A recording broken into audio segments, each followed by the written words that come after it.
Hello, welcome to my channel all exams. इस video में हम एसएससी जीडी के प्रीवियस ईयर क्वेश्चंस करेंगे, जीके के और हिंदी के। इसी के साथ अगर आप चैनल पर नए हो तो चैनल को सब्सक्राइब जरूर करें।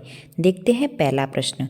पहला प्रश्न है, महिला एवं बाल विकास मंत्रालय द्वारा आयोजित पोषण पखवाड़ा 2023 का केंद्रीय विषय क्या है? तो इसका करेक्ट आंसर हो जाएगा फर्स्ट ऑप्शन, पोषण सुरक्षा के लिए मोटा अनाज आधारित खाद्य पदार्थ।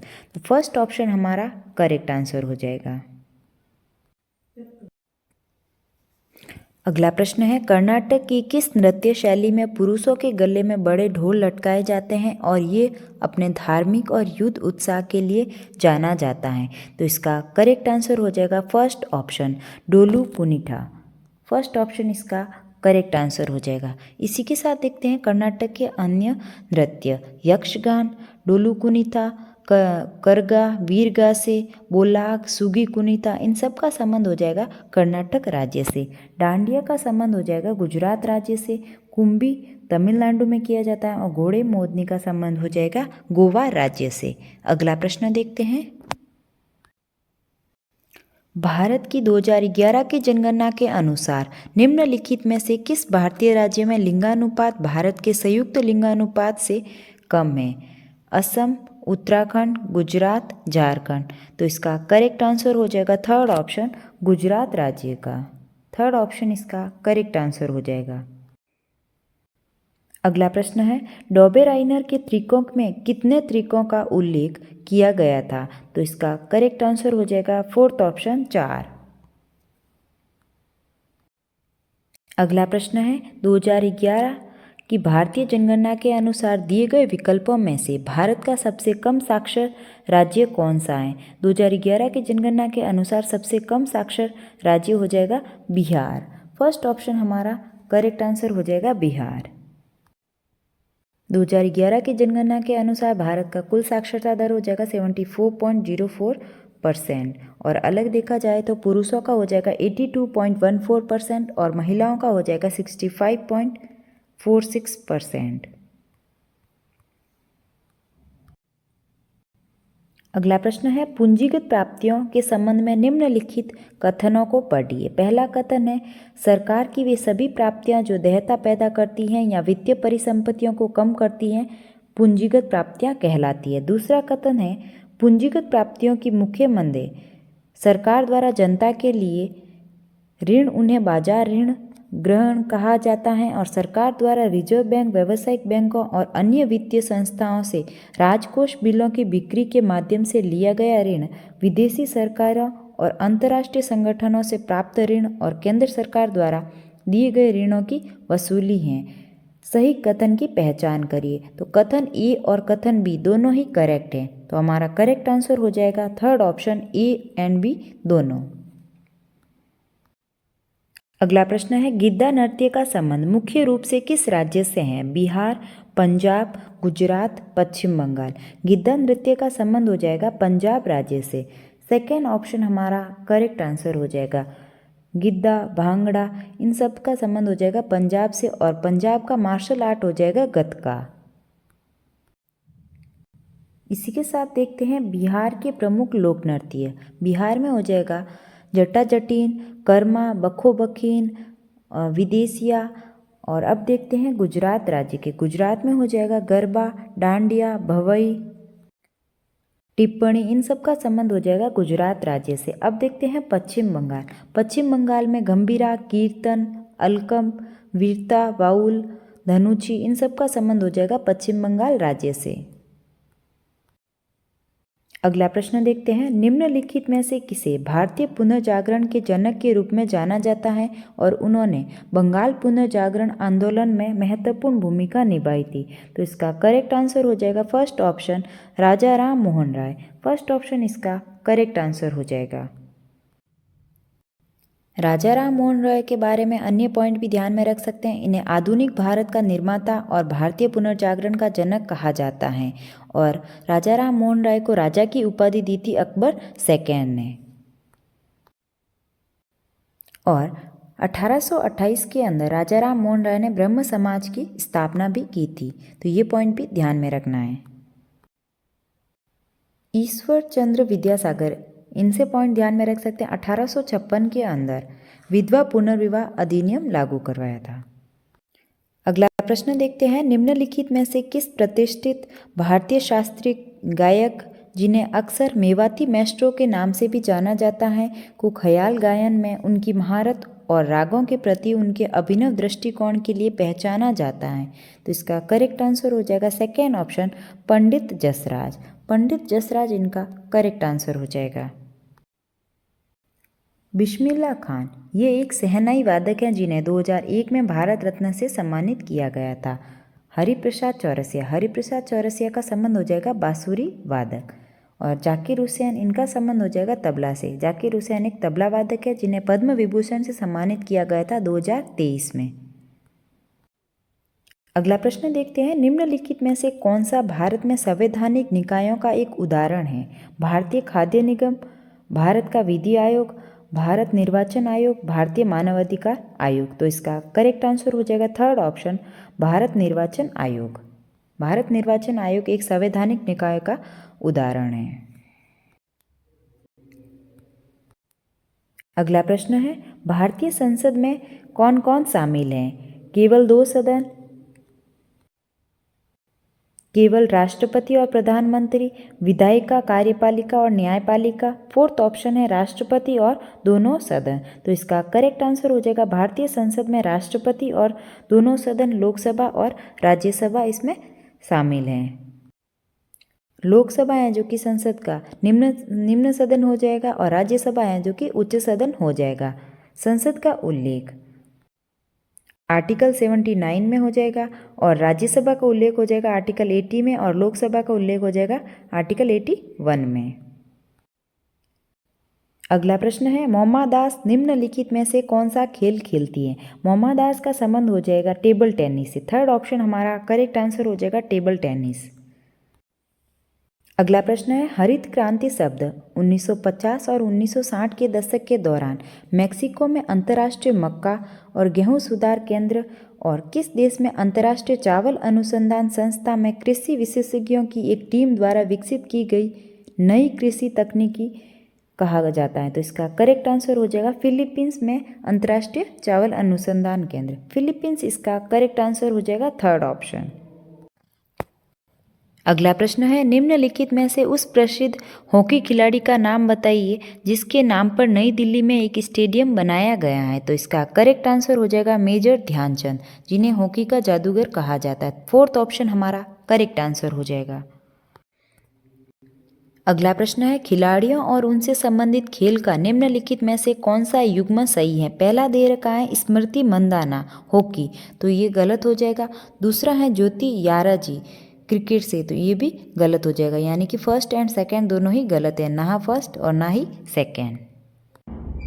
अगला प्रश्न है, शहर कच्छ के रण में खादिर बेट पर स्थित था जहाँ ताज़ा पानी और उपजाऊ मिट्टी थी। धोलावीरा, हड़प्पा, लोथल, मोहनजोदड़ो। तो इसका करेक्ट आंसर हो जाएगा धोलावीरा शहर। फर्स्ट ऑप्शन हमारा करेक्ट आंसर हो जाएगा। धोलावीरा गुजरात में स्थित है और इसकी खोज है जो कि जेपी जोशी द्वारा की गई थी 1967-68 में। और धोलावीरा को 2021 में 40वां विश्व धरोहर स्थल में भी शामिल किया गया, तो ये पॉइंट भी हम ध्यान में रख सकते हैं। अब देखते हैं हड़प्पा के बारे में कुछ पॉइंट। हड़प्पा की खोज है जो कि 1921 में दयाराम साहनी द्वारा की गई थी और ये रावी नदी के बाएं तट पर स्थित हैं। अब देखते हैं मोहनजोदड़ो के बारे में। मोहनजोदड़ो जो कि वर्तमान पाकिस्तान में लरकाना प्रांत जिले में स्थित है और इसे मृतकों का टीला कहा जाता है। मोहनजोदड़ो की खोज 1922 में राखलदास बनर्जी द्वारा की गई थी और जो विशाल स्नानागार और अन्नागार हैं जो कि इसी में मिलते हैं मोहनजोदड़ो स्थान पर। अब देखते हैं एक पॉइंट लोथल के बारे में। लोथल है जो कि गुजरात में स्थित है और ये भोगवा नदी के किनारे स्थित है। बंदरगाह या डॉकयार्ड है जो कि लोथल स्थान पर मिलते हैं। तो ये प्रश्न काफ़ी बार पूछा जाता है कि डॉकयार्ड और बंदरगाह है जो कि कौन से सिंधु सभ्यता में शहर में है, तो लोथल उसका आंसर हो जाता है करेक्ट। अगला प्रश्न है, तिरुचुर पूरम किस भारतीय राज्य में मनाए जाने वाला एक प्रसिद्ध मंदिर उत्सव है जो विस्तृत जुलूसों और आतिशबाजी प्रदर्शन के लिए जाना जाता है? तो तिरुचुर पूरम का संबंध हो जाएगा केरल राज्य से। थर्ड ऑप्शन हमारा करेक्ट आंसर हो जाएगा केरल। अगला प्रश्न है, जुलाई 2023 में आदव अर्जुन को भारतीय महासंघ के अध्यक्ष के रूप में चुना गया। तो इसका करेक्ट आंसर हो जाएगा बास्केटबॉल के महासंघ अध्यक्ष के रूप में। फोर्थ ऑप्शन हमारा करेक्ट आंसर हो जाएगा बास्केटबॉल। अगला प्रश्न है, घाटे में कटौती के बारे में निम्नलिखित कथनों को पढ़िए। कथन एक दे रखा है, करों में वृद्धि अथवा व्यय में कटौती से सरकारें घाटे में कमी की जा सकती है। कथन 2 है, भारत में सरकार कर राजस्व में वृद्धि करने के लिए प्रत्यक्ष करों पर अधिक भरोसा करती हैं, यानी कि अप्रत्यक्ष कर प्रकृति में प्रतिगामी होते हैं और ये सभी आय समूहों को समान रूप से प्रभावित करते हैं। तो सही कथन को पहचानिए। तो सही हो जाएगा ए एंड बी दोनों ही सही है। फोर्थ ऑप्शन हमारा करेक्ट आंसर हो जाएगा। फर्स्ट भी कथन सही है और सेकेंड कथन भी सही दे रखा है। अगला प्रश्न देखते हैं, जुलाई 2023 को भारत के विदेश मंत्री एस जयशंकर ने किस राज्य से राज्यसभा चुनाव के लिए अपना नामांकन पत्र दाखिल किया? हरियाणा, उत्तर प्रदेश, गुजरात, महाराष्ट्र। तो इसका करेक्ट आंसर हो जाएगा गुजरात राज्य। थर्ड ऑप्शन हमारा करेक्ट आंसर हो जाएगा गुजरात। अब देखते हैं हिंदी के प्रश्न। दिए गए वाक्य में रेखांकित शब्द के लिए सही वर्तनी ज्ञात कीजिए। आप प्रातःकाल आइए, तो यहाँ पर प्रातःकाल का सही वर्तनी हो जाएगी जो कि दे रखा है हमें थर्ड ऑप्शन में। थर्ड ऑप्शन इसका करेक्ट आंसर हो जाएगा। अगला प्रश्न है, दिए गए वाक्य में उचित पर्यायवाची शब्द का चयन करके रिक्त स्थान की पूर्ति करें। खाली जगह, वासना में इतने मत डूबो कि वक्त का पता ही ना चले। तो वासना का पर्यायवाची शब्द हो जाएगा भोग। सेकेंड ऑप्शन हमारा करेक्ट हो जाएगा। अगला प्रश्न है, निम्नलिखित प्रश्न में 4 विकल्पों में से उस सही विकल्प का चयन करें जो वाक्यांशों के लिए एक शब्द का विकल्प हो। समान दृष्टि से देखने वाला।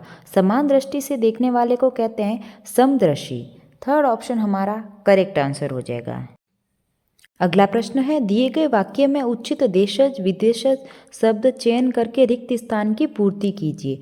तुम चिंता न करो, तुम्हारी खाली जगह माफ़ हो जाएगी। तो इसका करेक्ट आंसर हो जाएगा तुम्हारी फीस माफ़ हो जाएगी। थर्ड ऑप्शन हमारा करेक्ट आंसर हो जाएगा। अगला प्रश्न है, निम्नलिखित वाक्य में रेखांकित भाग के लिए एक सार्थक शब्द ज्ञात कीजिए। रेखा कम बोलती हैं, तो कम बोलती का सार्थक हो जाता है मितभाषी। थर्ड ऑप्शन इसका करेक्ट आंसर हो जाएगा मितभाषी। अगला प्रश्न है, निम्नलिखित प्रश्न में दिए गए 4 विकल्पों में से उस विकल्प का चयन करें जो दिए गए मुहावरे के अर्थ को सर्वश्रेष्ठ रूप से व्यक्त करता है। कलई खुलना, इस मुहावरे का अर्थ हो जाएगा भेद खुलना। थर्ड ऑप्शन हमारा करेक्ट आंसर हो जाएगा। अगला प्रश्न है, निम्नलिखित प्रश्न में 4 विकल्पों में से उस विकल्प का चयन करें जो दी गई लोकोक्ति का सही अर्थ वाला विकल्प है। अपने मरे बिना स्वर्ग नहीं दिखता। तो इसका करेक्ट आंसर हो जाएगा थर्ड ऑप्शन, अपने किए बिना काम नहीं होता। थर्ड ऑप्शन इसका करेक्ट आंसर हो जाएगा। अगला प्रश्न देखते हैं, दिए गए वाक्य में रेखांकित शब्द का विलोम शब्द ज्ञात कीजिए। राक्षस विभत्स दिखता है। तो इसका करेक्ट आंसर हो जाएगा फोर्थ ऑप्शन आकर्षक। फोर्थ ऑप्शन इसका करेक्ट आंसर हो जाएगा। अगला प्रश्न है, दिए गए वाक्य का वह भाग ज्ञात कीजिए जिसमें कोई त्रुटि है। जिसकी लाठी उसके भैंस वाली कहावत चरितार्थ होती है। तो इसमें त्रुटि हो जाएगी उसके भैंस वाली। फर्स्ट ऑप्शन इसका करेक्ट हो जाएगा। अगला प्रश्न देखते हैं, निम्नलिखित प्रश्न में 4 विकल्पों में से उस विकल्प का चयन करें जो कोष्टक में दिए गए शब्द के विलोम शब्द का सही विकल्प है। मैं अपने मित्र की बातों से जरा भी अनाहत नहीं हूँ। अनाहत का हमें विलोम शब्द बताना है। विलोम शब्द हो जाएगा आहत। फर्स्ट ऑप्शन इसका करेक्ट आंसर हो जाएगा। अगला प्रश्न है, निम्नलिखित प्रश्न में 4 विकल्पों में से उस सही विकल्प का चयन करें जो वाक्यांशों के लिए एक शब्द का विकल्प हो। जो भला बुरा न समझता हो। जो भला बुरा न समझता हो उसे कहते हैं अविवेकी। थर्ड ऑप्शन इसका करेक्ट आंसर हो जाएगा। अगला प्रश्न है, दिए गए वाक्य में उचित विदेशज शब्द का चयन करके रिक्त स्थान की पूर्ति करें। रिक्त स्थान हमारे देश का राष्ट्रीय फूल है, तो इसका करेक्ट आंसर हो जाएगा फर्स्ट ऑप्शन, गुलाब हमारे देश का राष्ट्रीय फूल है। फर्स्ट ऑप्शन इसका करेक्ट आंसर हो जाएगा। गुलाब एक विदेशज शब्द है। अगला प्रश्न है, निम्नलिखित वाक्य में उस वाक्यांश को पहचानिए जिसमें अशुद्धियां हैं। यदि कोई गलती नहीं है तो कोई त्रुटि नहीं का चुनाव कीजिए। मनुष्य जीवन ही ऐसा है कि वह किसी भी अवस्था में यह अनुभव नहीं कर सकता है कि अब उसके लिए किसी आवश्यकता नहीं ही गई है। तो यहाँ पर त्रुटि हमें दिख रही है इस वाक्य में, लिए किसी आवश्यकता नहीं ही गई है। थर्ड ऑप्शन इसका करेक्ट हो जाएगा।